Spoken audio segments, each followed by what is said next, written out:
اس پہ اسٹرگل، اور جب اب یہ بھی کہا جا رہا ہے کہ اب یہ پیپلز پارٹی کیوں نکلی ہے، اس لیے سندھ کے لوگوں میں بدگمانی پیدا کی گئی ہے. اور یہ میں اپنے وکیلوں سے یا اپوزیشن کی پارٹی سے نہیں کہہ رہا، ہم دوسرے صوبے اپر رائپیرین جو ہے اس سے ناخوش ہیں کہ انہوں نے یہ بدگمانی پیدا کی کہ خواہ کے افتتاح دکھا کے، جو کہ افتتاح بھی نہیں تھے، وہ پتہ چل گیا سب کو کہ افتتاح بھی وہ نہیں تھے اس صوبے کے لوگوں کے اندر. اس لیے پھر ہم نے چیئرمین بلاول بھٹو زرداری نے سوچا کہ وہ خود لوگوں کے پاس جائیں اور انہیں حقیقت بتائیں.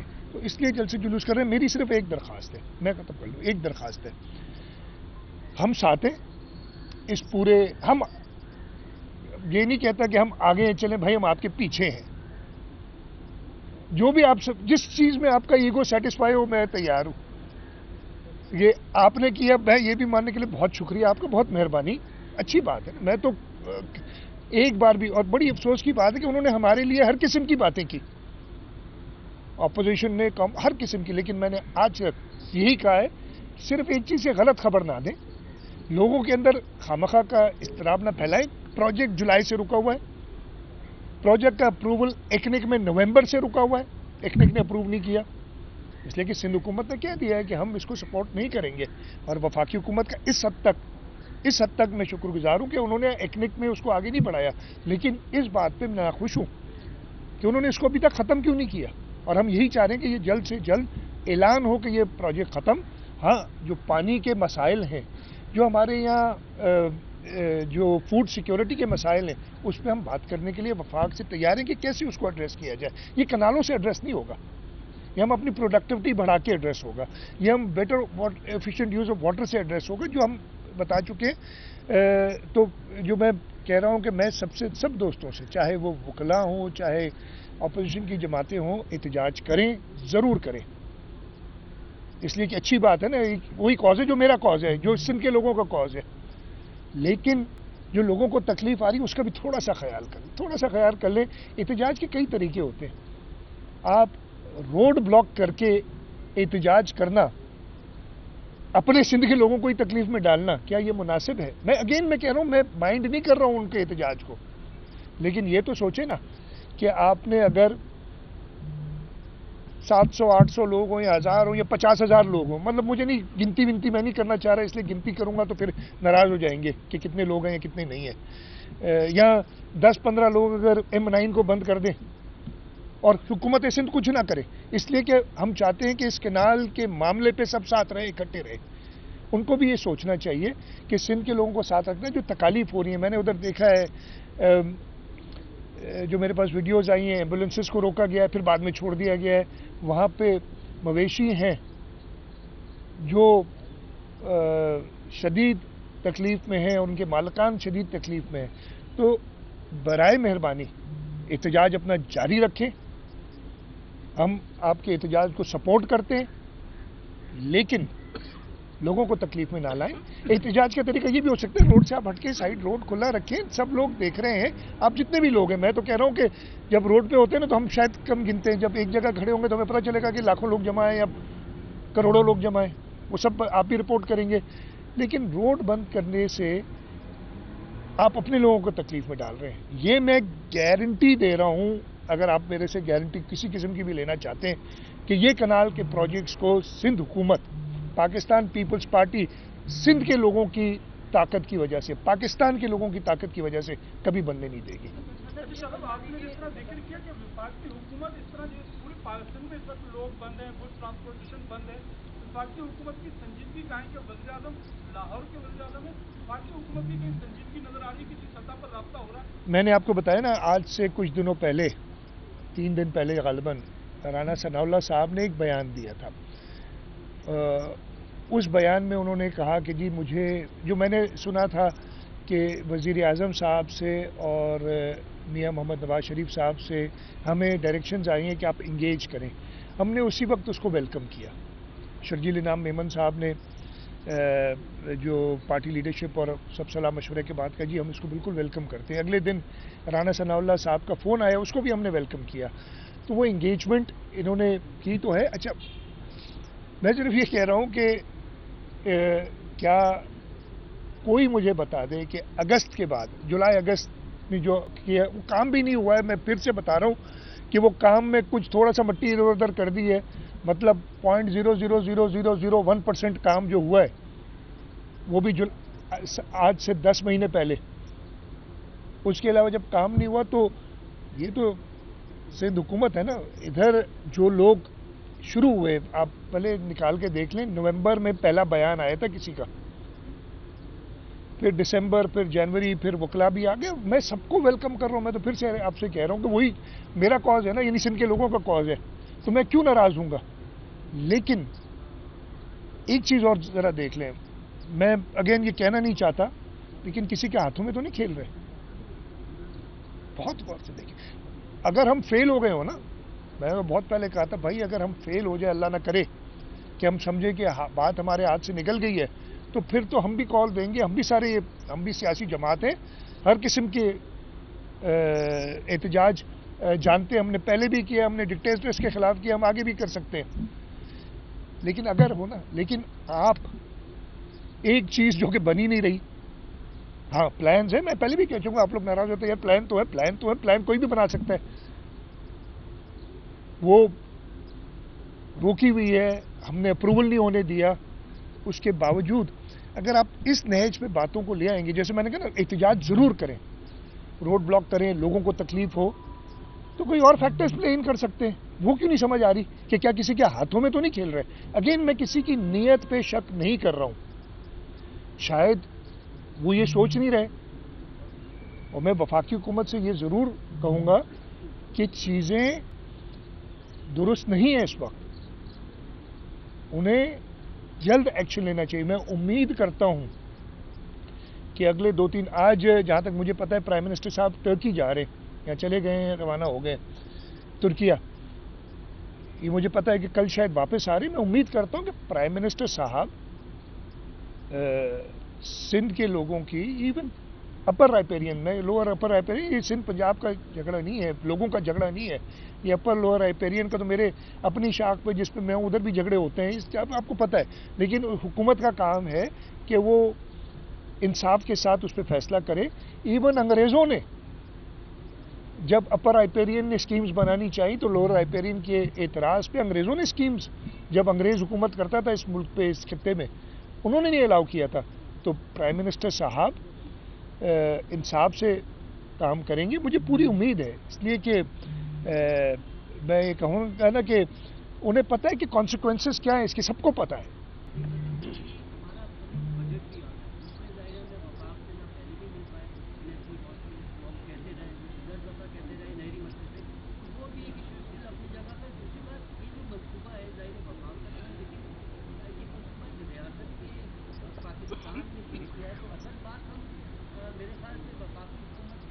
میں جواب دے دیتا ہوں. آپ کیوں اتنا گول گھما کے کیوں کر رہے ہیں یار, میں سیدھا جواب دیتا ہوں, آپ کو پہلے بھی دیا ہے. سب سے پہلے آپ نے NFC کی بات کی. NFC کے اوپر میں نے کئی بار اور پرائم منسٹر صاحب کی میٹنگز میں بھی کہا ہے, اور کل مجھے ایک خط ملا جو 19 اپریل کو, یہ نا پرانا, 19 اپریل کو ایک خط فیڈرل فائنانس منسٹر جو ہیڈ کرتے ہیں نیشنل فائنانس کمیشن کو, انہوں نے خط بھیجا ہے. 1 سال اور کتنے 2 مہینے ہو گئے تقریباً حکومت کو آئے ہوئے, یعنی 14 مہینے بعد خط بھیجا ہے کہ سندھ اپنا نمائندہ, اس لیے NFC کے اندر فائنانس منسٹر ممبر ہوتا ہے اور ایک پرائیویٹ ممبر نامنیٹ کرتی ہے صوبائی حکومت, وہ ممبر ہوتا ہے. تو آپ اپنا نمائندہ نامنیٹ کریں 14 مہینے بعد. کل میں آپ کو یہ خوشخبری دیتا ہوں کہ یہ خط آیا ہے میرے پاس, کل مجھے ملا ہے, اور انشاءاللہ آج تک یا لیٹسٹ کل تک ہم اپنے نمائندے صلاح مشورے کے بعد ہم اپنا نمائندہ اس میں انشاءاللہ دے دیں گے, تاکہ تو یہ سیریسنس, اور میں اس پہ ہم اعتراض کرتے رہیں. دوسرا میں نے آپ کو کہا, دیکھیں فوڈ سیکیورٹی کا ایشو ہے ملک میں. ہم کاشتکاروں کے بہت ایشوز ہیں. اس سال جو گندم کے ساتھ ہو رہا ہے, پچھلے سال ہوا, اس سال دوبارہ ہو رہا ہے. ہم سب اس سے, میں نے کل ٹیلی ویژن پہ ایک پنجاب کے فارمرز ایسوسی ایشن کی, کوئی میں نام بھول گیا ہوں, ایک بزرگ شخص تھے جو انٹرویو دے رہے تھے, اور وہ بہت, یہ پنجاب کی بات کر رہا ہوں, وہ بہت ناراض تھے کہ جی پچھلے سال ہم نے تو گندم خریدی تھی, ہمارے پاس ابھی تک 13 لاکھ ٹن گندم پڑی ہوئی ہے سندھ حکومت کے پاس, جو ہم نے قرض لے کے خریدی تھی پچھلے سال.